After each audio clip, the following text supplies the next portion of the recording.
Remember this. As you gain fame, as you gain fortune, as you gain position and seniority, people will treat you better. They will hold doors open for you. They will get you a cup of tea and coffee without you even asking. They will call you sir and ma'am, and they will give you stuff. None of that stuff is meant for you. That stuff is meant for the position you hold. It is meant for the level that you have achieved of leader or success or whatever you want to call it. I have 5 little rules that you can follow as you find your spark and bring your spark to life. The first is to go after the things that you want. Let me tell you a story. So a friend of mine and I, we went for a run in Central Park. The Roadrunners organization, on the weekends, they host races. And it's very common at the end of the race, they'll have a sponsor who will give away something, apples or bagels or something. And on this particular day, when we got to the end of the run, there were some free bagels. And they had picnic tables set up, and on one side was a group of volunteers. On the table were boxes of bagels, and on the other side was a long line of runners waiting to get their free bagel. So I said to my friend, let's get a bagel. And he looked at me and said, the line's too long. And I said, free bagel. And he said, I don't want to wait in line. And I was like, free bagel. And he says, nah, it's too long. And that's when I realized that there's 2 ways to see the world. Some people see the thing that they want, and some people see the thing that prevents them from getting the thing that they want. I could only see the bagels. He could only see the line. And so I walked up to the line.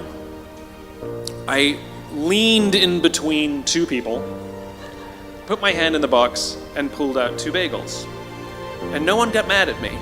Because the rule is, you can go after whatever you want. You just cannot deny anyone else to go after whatever they want.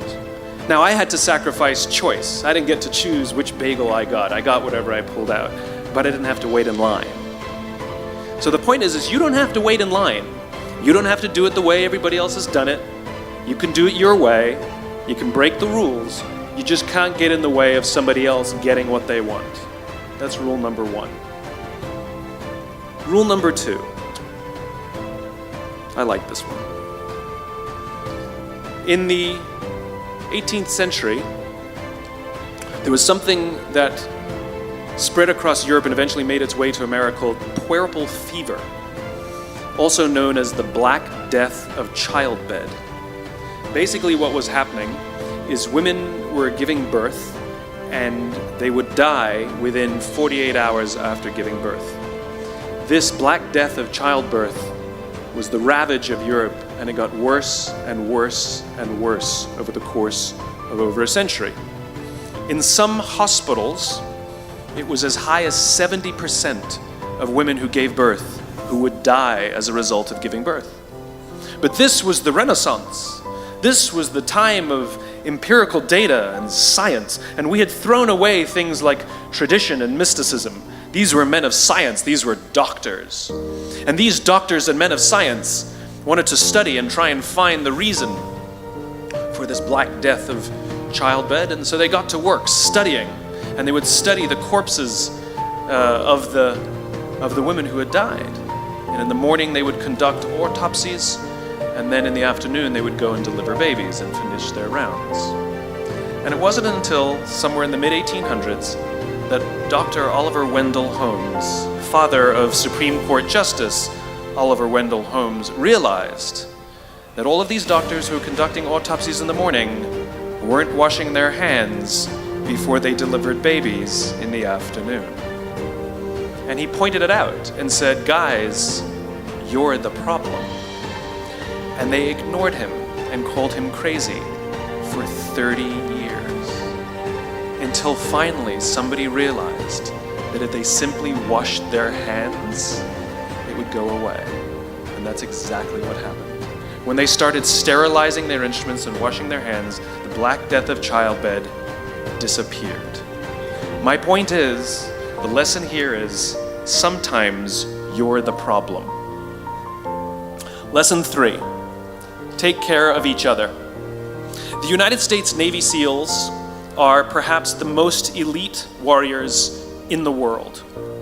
And one of the SEALs was asked, who makes it through the selection process? Who is able to become a SEAL?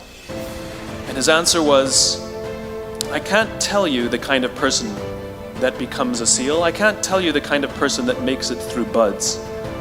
But I can tell you the kind of people who don't become SEALs. He says the guys that show up with huge, bulging muscles, covered in tattoos, who want to prove to the world how tough they are, none of them make it through. He said the preening leaders who like to delegate all their responsibility and never do anything themselves, none of them make it through. He said the star college athletes who've never really been tested to the core of their being, none of them make it through. He says some of the guys that make it through are skinny and scrawny. He said some of the guys that make it through, you will see them shivering out of fear. He says, however, all the guys that make it through, when they find themselves physically spent, emotionally spent, when they have nothing left to give physically or emotionally, somehow, some way, they are able to find the energy to dig down deep inside themselves, to find the energy to help the guy next to them. They become SEALs, he said. You want to be an elite warrior. It's not about how tough you are. It's not about how smart you are. It's not about how fast you are. If you want to be an elite warrior, you better get really, really good at helping the person to the left of you and helping the person to the right of you. Because that's how people advance in the world. The world is too dangerous and the world is too difficult for you to think that you can do these things alone. If you find your spark, I commend you. Now, who are you going to ask for help, and when are you going to accept help when it's offered? Learn that skill. Learn by practicing helping each other. It'll be the single most valuable thing you ever learn in your entire life. To accept help when it's offered and to ask for it when you know that you can't do it. The amazing thing is when you learn to ask for help, you'll discover that there are people all around you who've always wanted to help you. They just didn't think you needed it because you kept pretending that you had everything under control. And the minute you say, I don't know what I'm doing, I'm stuck, I'm scared, I don't think I can do this, you will find that lots of people who love you will rush in and take care of you. But that'll only happen if you learn to take care of them first. Lesson 4. Nelson Mandela is a particularly special case study in the leadership world because he is universally regarded as a great leader. You can take other personalities, and depending on the nation you go to, we have different opinions about other personalities. But Nelson Mandela, across the world, is universally regarded as a great leader. He was actually the son of a tribal chief. And he was asked one day, how did you learn to be a great leader? And he responded that he would go with his father to tribal meetings. And he remembers two things when his father would meet with other elders. One, they would always sit in a circle. And two, his father was always the last to speak. You will be told your whole life that you need to learn to listen. I would say that you need to learn to be the last to speak.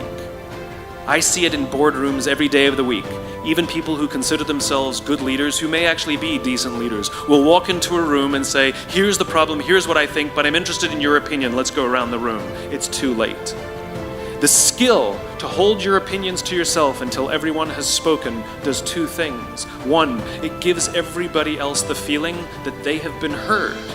It gives everyone else the ability to feel that they have contributed. And two, you get the benefit of hearing what everybody else has to think before you render your opinion. The skill is really to keep your opinions to yourself. If you agree with somebody, don't nod yes. If you disagree with somebody, don't nod no. Simply sit there, take it all in, and the only thing you're allowed to do is ask questions so that you can understand what they mean and why they have the opinion that they have. You must understand from where they are speaking, why they have the opinion they have, not just what they are saying. And at the end, you will get your turn. It sounds easy. It's not. Practice being the last to speak. That's what Nelson Mandela did. Number 5, my favorite one of all. True story. There was a former Undersecretary of Defense who was invited to give a speech at a large conference, about 1,000 people. And he was standing on the stage with his cup of coffee in a styrofoam cup, giving his prepared remarks with his PowerPoint behind him. And he took a sip of his coffee and he smiled and he looked down at the coffee. And then he went off script. And he said, last year I spoke at this exact same conference. Last year I was still the Undersecretary. And when I spoke here last year, they flew me here business class. And when I arrived at the airport, there was somebody waiting for me to take me to my hotel. And they took me to my hotel and they had already checked me in and they just took me up to my room. And the next morning I came downstairs and there was someone waiting in the lobby to greet me and they drove me to this here same venue. They took me through the back entrance and took me into the green room and handed me a cup of coffee in a beautiful ceramic cup. He says, I'm no longer the Undersecretary.